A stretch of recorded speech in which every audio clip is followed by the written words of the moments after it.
Hey everyone, welcome back to this week's PC Gaming News Recap. Big stories of the week include Crowfall 2.0, that's not an official name, however, the game recently got some major funding, a brand new studio, and plans for an overhaul that'll be happening sometime next year. We do have the ongoing crazy saga that has been Final Fantasy XIV. Its continued success and growth, spurred on further by the recent expansion, continues to cause problems for anyone looking to play. And then Ashes of Creation got a big update, moving to Unreal Engine 5, which beyond visual improvements is said to help make development easier. Besides these stories, we've got some Daybreak Games news. I want to recap what's been going on with New World. Pantheon has announced some big plans, and as I'm sure you've heard, NFTs are making their way into gaming, like it or not. And there's a few more things, including some recent game reveals and what's newly playable. And with that, let's go ahead and jump into this week's top stories. In last week's episode, we covered the rumors going around that the recently released MMO Crowfall might be nearing an end. The gist of it being that the game had performed poorly, and unless things turned around, would either move into maintenance or just shut down completely. Well, there's been a new major development ensuring that neither of these things are going to happen. Crowfall developer and publisher Artcraft Entertainment has sold the game off to Monumental, a studio who intends to bring this floundering PvP-focused MMO back to life. According to the press release, this was an acquisition of the game itself and not of the developer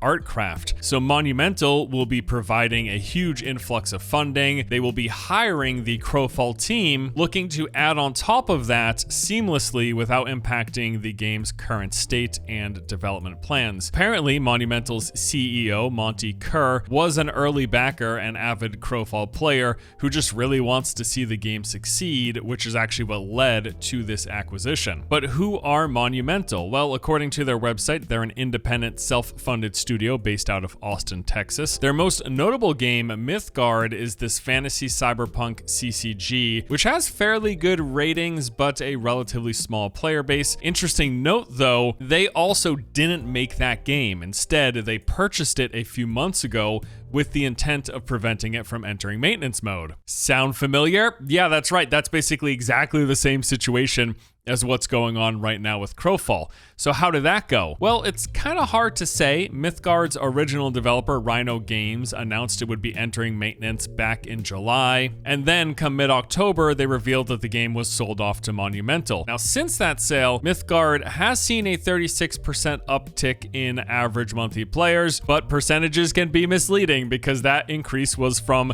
a 12 average player peak count in October to 17 peak player count in November. So yeah, there's more people playing, but it's 5 more people.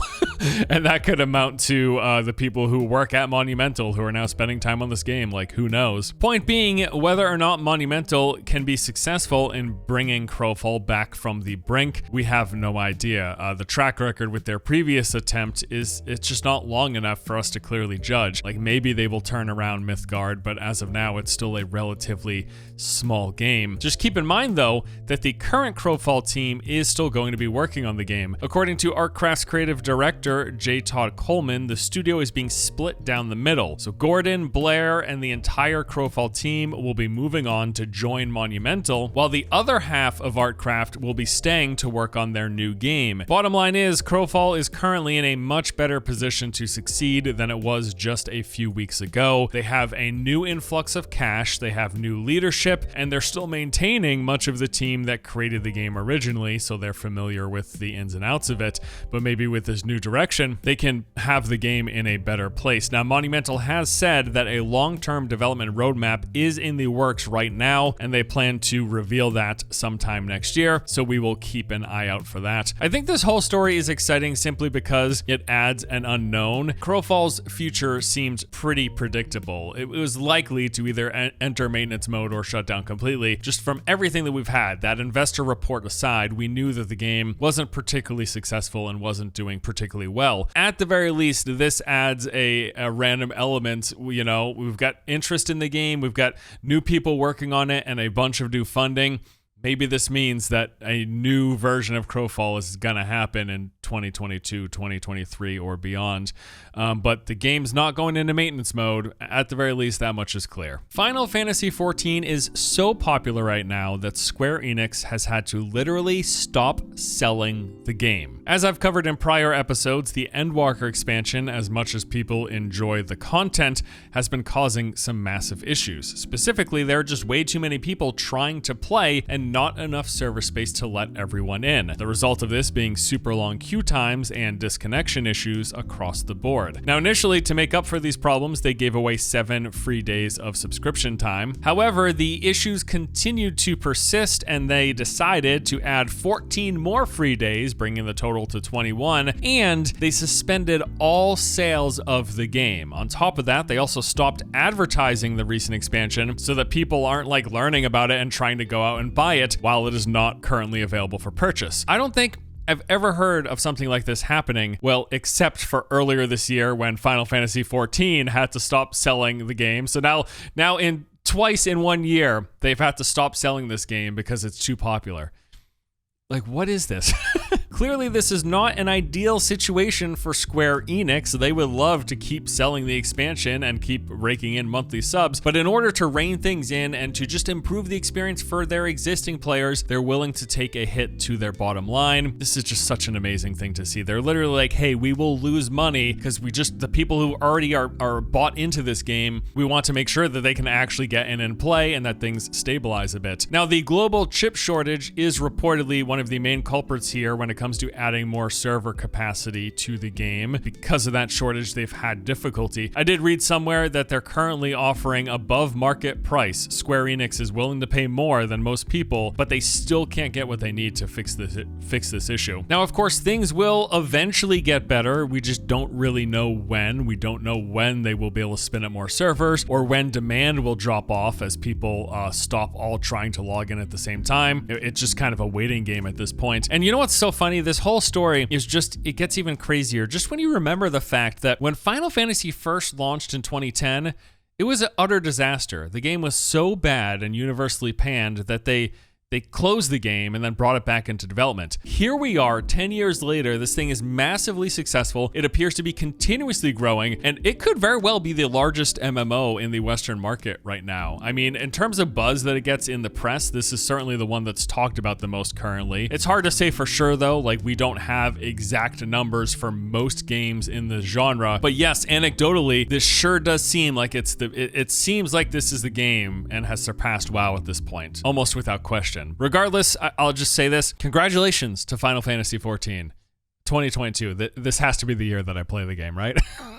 Yeah, it's gonna happen, I'm sure. Ashes of Creation just got a major facelift. It is now being developed in Unreal Engine 5. This news came just before the holiday as part of a reveal event. Evidently, they started the move back in October, merging the game's custom codebase over to UE5, and they now feel comfortable showing some of that off. And we got about a 20-minute video showcasing some of how the game looks in the current iteration. So for starters, yeah, everything looks a whole lot better thanks to some of the built-in engine features. First, there's Lumen, this dynamic lighting system that just makes all of the lighting look a lot more realistic. Nanite is a system that helps with rendering high poly count objects with minimal impact to performance. From what I understand, basically it kind of phases in how much of something it renders as you get closer to it. And then there's also this animation variable feature that I was reading about that will automatically make subtle changes to character animations based on the surrounding environment, which just helps to make everything like feel more naturalistic. All of this is pretty cool stuff and will aid in making the game more visually appealing. Now, the roughly 20-minute video that we saw also highlighted some of the non-engine specific game improvements that have happened, like the dynamic weather system, the addition of footprints, mantling, and crouching. I thought this massive cave that was explored in this video was also pretty cool looking. There were some really neat set pieces. And I do have to say, this is a common complaint, but I kind of like how oversized everything appears appears in this game. I don't know, it's just something about it I enjoy. Now, long term, the move to Unreal Engine 5 will certainly be positive for the game, especially considering we are likely 2, 3, possibly even 4 years away from launch. Had they continued running on an older version of the engine, it would have dated the game even more, especially since they're going for a more realistic look over a stylized look. As of now, you know, I'll say it, everything still looks pretty unfinished, but of course that makes sense because they are technically still in alpha or pre-alpha or something. And you know, I won't say anything that I saw in this video blew me away, aside from the lighting, and that's a built-in Unreal Engine 5 feature.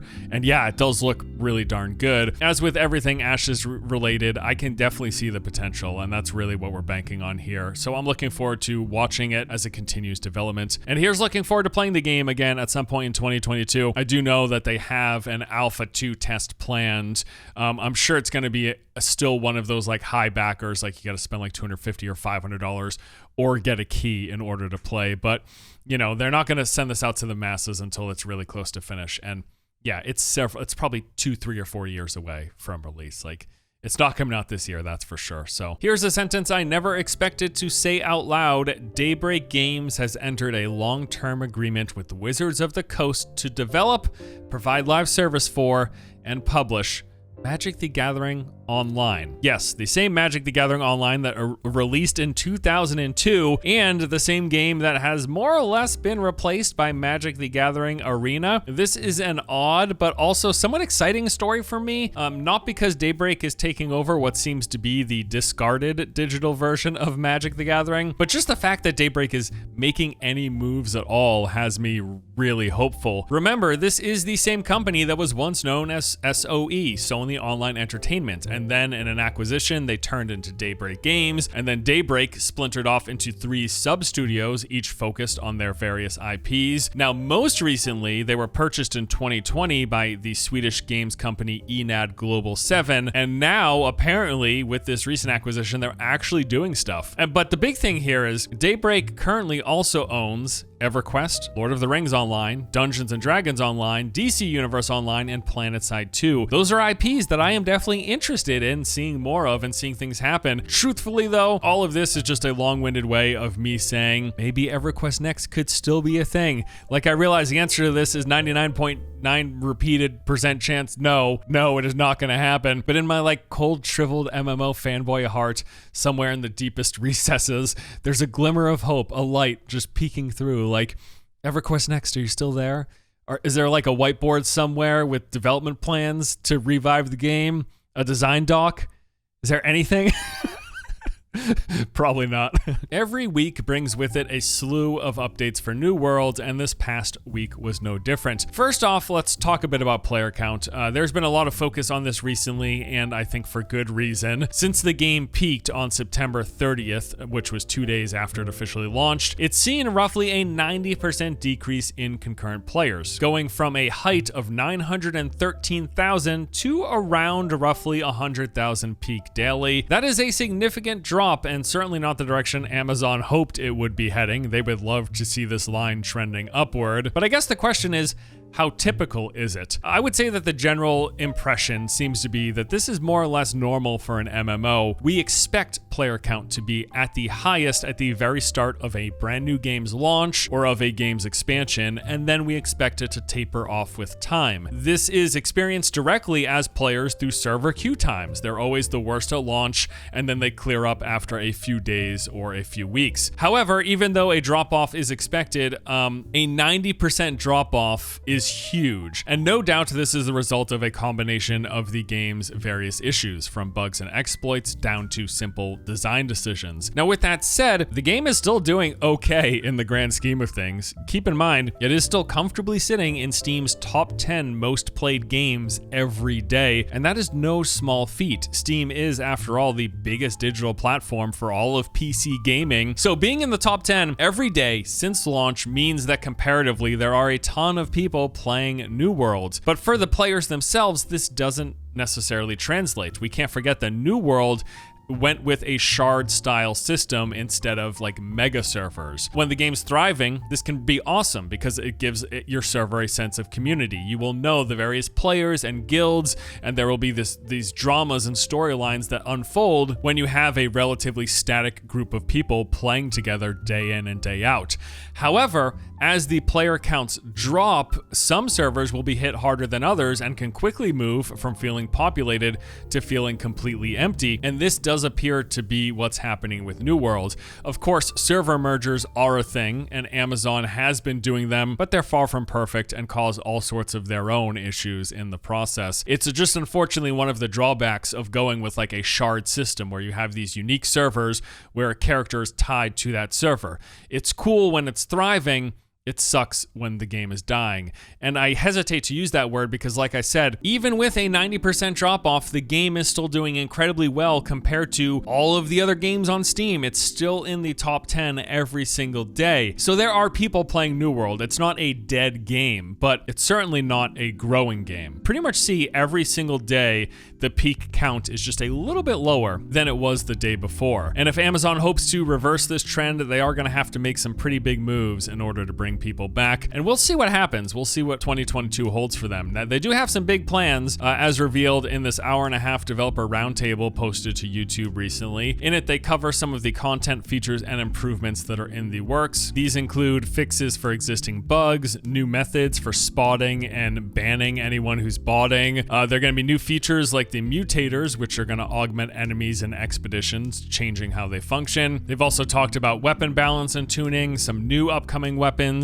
and making changes to late game progression. Now, on top of all this, though, there was the recent dilemma with that copyright strike. So a YouTuber who was documenting and reporting a bug received a copyright claim from Amazon on his video. This was, of course, immediately considered an abuse of the system. They're not striking all coverage of the game. They're just striking things that seemingly make them look bad. This story picked up a ton of traction really quickly, and then after a few days, Amazon came out and said, whoops, sorry guys, we made a mistake. We meant to report a gold seller ad that was running on the video and not the video itself. Just forget the fact that reporting an ad is an entirely different process from reporting a video. So I don't know who is in charge of doing this, but if it was truly a mistake, that's a big, it's like you literally go through different avenues. You go through different avenues to report an ad versus a video. You're not even clicking in the same area of the, anyways, whatever. It was a mistake. I honestly think it's possible it was a mistake, or more likely, or to put it more clearly, that whoever did this just had no idea what they were doing, and not so much them trying to like silence dissent or hide any negative coverage, is because this is so inconsequential compared to like all of the other negative press that New World has been getting for months and months. There are so many things that cast New World in a much worse light that if they were really trying to abuse the copyright system, they would have focused their attention there rather than one innocuous bug among a sea of bugs that have been reported and posted on YouTube in the past few months.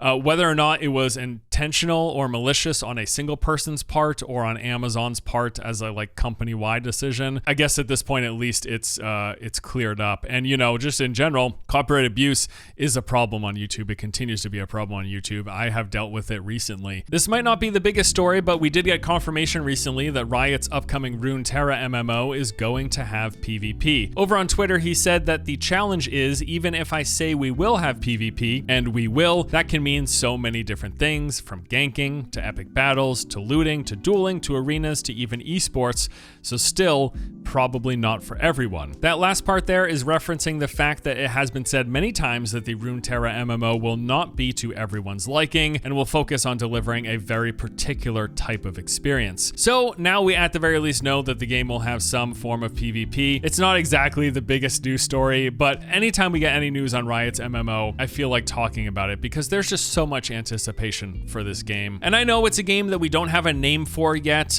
We haven't even really seen much concept art for it, and it is likely 3, 4, or 5 years away, but the anticipation comes for a few reasons beyond any specifics that we know, because we don't know any. The first thing is MMO fans are just dying for more big budget, high quality games to be added to the genre. For as busy of a year as 2021 was in terms of new MMO releases, few if any of them look like they're gonna thrive in the long term. But then the second big thing is just that Riot is no slouch as a developer. Whatever you might personally feel or think about their games, pretty much everything that they've released has been successful to one degree or another so far. Of course, League of Legends is one of the largest games in the world and continues to be very popular, but even their more recent titles like Valorant, Teamfight Tactics, and Legends of Runeterra have all been fairly well received and have their own decently sized player bases as well. And I think it's those two things combined, people really wanting a big budget, high quality MMO, and Riot seeming like they could be the company to do it, that has just so much anticipation behind this Runeterra MMO. But you know, we still don't even have an official name. World of Runeterra, maybe? Is that too on the nose? I don't know. The old school inspired MMO, Pantheon Rise of the Fallen, is full steam ahead with development going into the new year. In a recent newsletter, they recapped the events of 2021 while also laying out plans for the future. So last January, they received a huge 7-figure investment, and that has really what's fueled a lot of these new developments. This let them bring in new staff, they were able to strengthen a lot of their back-end systems, and then they began their push towards alpha. January was also when they released Fortress Deviera, which is this vertical slice of the game that they used for demo purposes. I know there's quite a few videos on YouTube showing that off. In March, they brought about their first alpha roadmap. They also held a pre-alpha session in both April and July. July is also when they added the Monk class, a new trait system, hundreds of new abilities, and some class evolutions. In September, they announced that they were making the decision to change Pantheon from an instance zone-based game into one seamless open world. They also added gathering nodes and began the crafting system. And then finally, towards the end of the year, they made the move to HDRP, a new high-definition rendering pipeline. Now, as for the coming year, they've said that they will continue to move towards alpha in 2022. They're going to add more team members and make some rather significant announcements. They told us to expect more streams, bigger streams, more events, and more pre-alpha sessions. Now, their currently updated roadmap notes that class development, gathering, crafting, and a network overhaul are all in progress, with their to-do list including pets, ability loadouts, perception system, factions, climbing, swimming, acclamation banks, guild system, and an LFG tool. You know, I hadn't really checked up on Pantheon in quite some time, but I am happy to see that they appear to be making significant progress. Likely the most interesting bit from all of this news is that they do plan to begin alpha testing in 2022. This will be official, meaning that we should finally get some real hands-on time with the game. It does still very much look like a crowd-funded MMO, if you know what I mean. That said, it is clearly making strides towards a finished product and looks a lot better than it has in the past. Perfect World Entertainment, and in turn Cryptic Studios, has been acquired by Gearbox's Embracer Group, which, can I just say, that's one of the creepiest names for an organization that's been purchasing studios left and right recently. Embracer Group.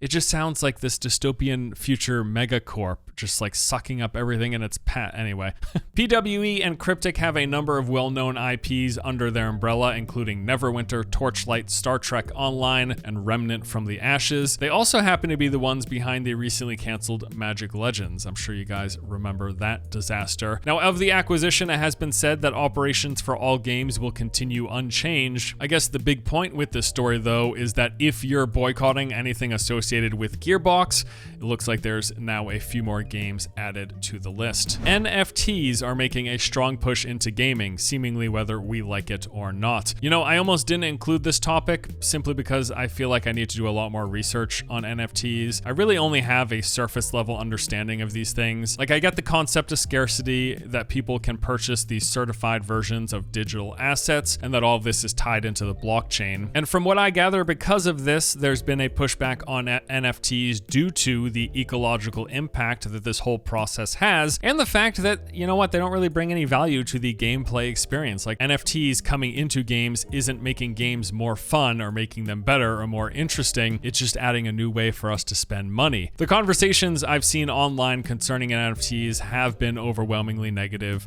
It seems many people are against them. It is a topic, though, that I feel I need to learn a lot more about, especially since it seems clear that it is coming into our games. So some of the big stories around this include the fact that Ubisoft revealed Quartz just a few weeks back, which let players purchase NFTs in Ghost Recon Breakpoint. And this is what really kicked off the recent wave of backlash, drawing criticism from players and even the French trade union. Although apparently this first attempt got off to a very poor start with only a few $100s worth of NFTs being sold in the game. But then we had the Stalker 2 devs. They came out and announced that they were going to add NFTs, only to back out a single, like 1 day later due to the community uproar. And then outside of that, we just are seeing tons and tons of crowdfunded games announce their own plans to offer NFTs as an alternative way to raise money. I expect what we've seen here to be only the beginning in this particular corner of the market. Now, as I said, I claim ignorance here. I really just don't feel like I know enough to have an educated take on the matter outside of regurgitating some of what I've heard other people say. But regardless of how much or little I understand about NFTs, the bottom line is it just seems like it's another way for the game companies to try to make more money. It all began with the horse armor and then these in-game shops and microtransactions,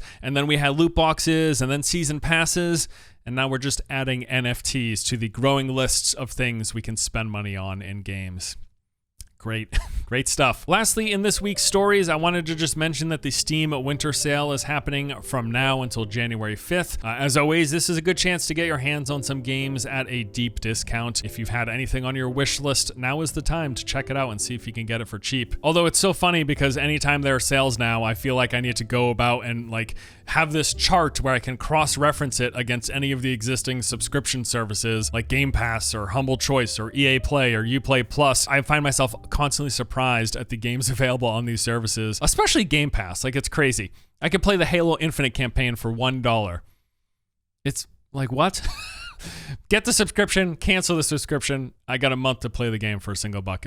It's pretty nice. But anyways, if you feel like owning any of your digital purchases, the Steam sale is happening right now. Now on to some recent game reveals. First, we've got Tainted Grail, The Fall of Avalon. This is a first-person open-world RPG and a follow-up to Tainted Grail Conquest. The game is said to be full of complex quests in which your decisions matter, and the game is set in a world full of monsters, fallen heroes, and exciting places to discover. There's about a 30-second gameplay trailer that they released and a few screenshots. I think it looks cool. Honestly, it looks like probably like a solid B-tier game, which is pretty much what their last title was. I also really like the spooky vibe, like the ambience and the setting of this universe is pretty cool. It is scheduled to enter into Steam Early Access in Q4 2022. Stray Blade is an action RPG where you play a rogue adventurer exploring an ancient valley with your companion. The game is said to offer full combat control with this hyper-responsive combat system that allows for quick reactions and precise attacks. There'll be epic boss fights against god kings, progression via talent trees for both you and your companion, and we'll be exploring through the Lost Valley, this colorful world containing overgrown city ruins, frozen caves, winding canyons, as we fight our way through groups of enemies, bosses, while discovering treasures, rare materials, recipes, and weapons. This one is coming at some point in 2022. Also, there is a System Shock remake coming to Steam at some point in 2022. I thought that was worth a note. And there was a reveal for this game, Torchlight Infinite, which I was going to include, but turns out this is a mobile-only Torchlight game, so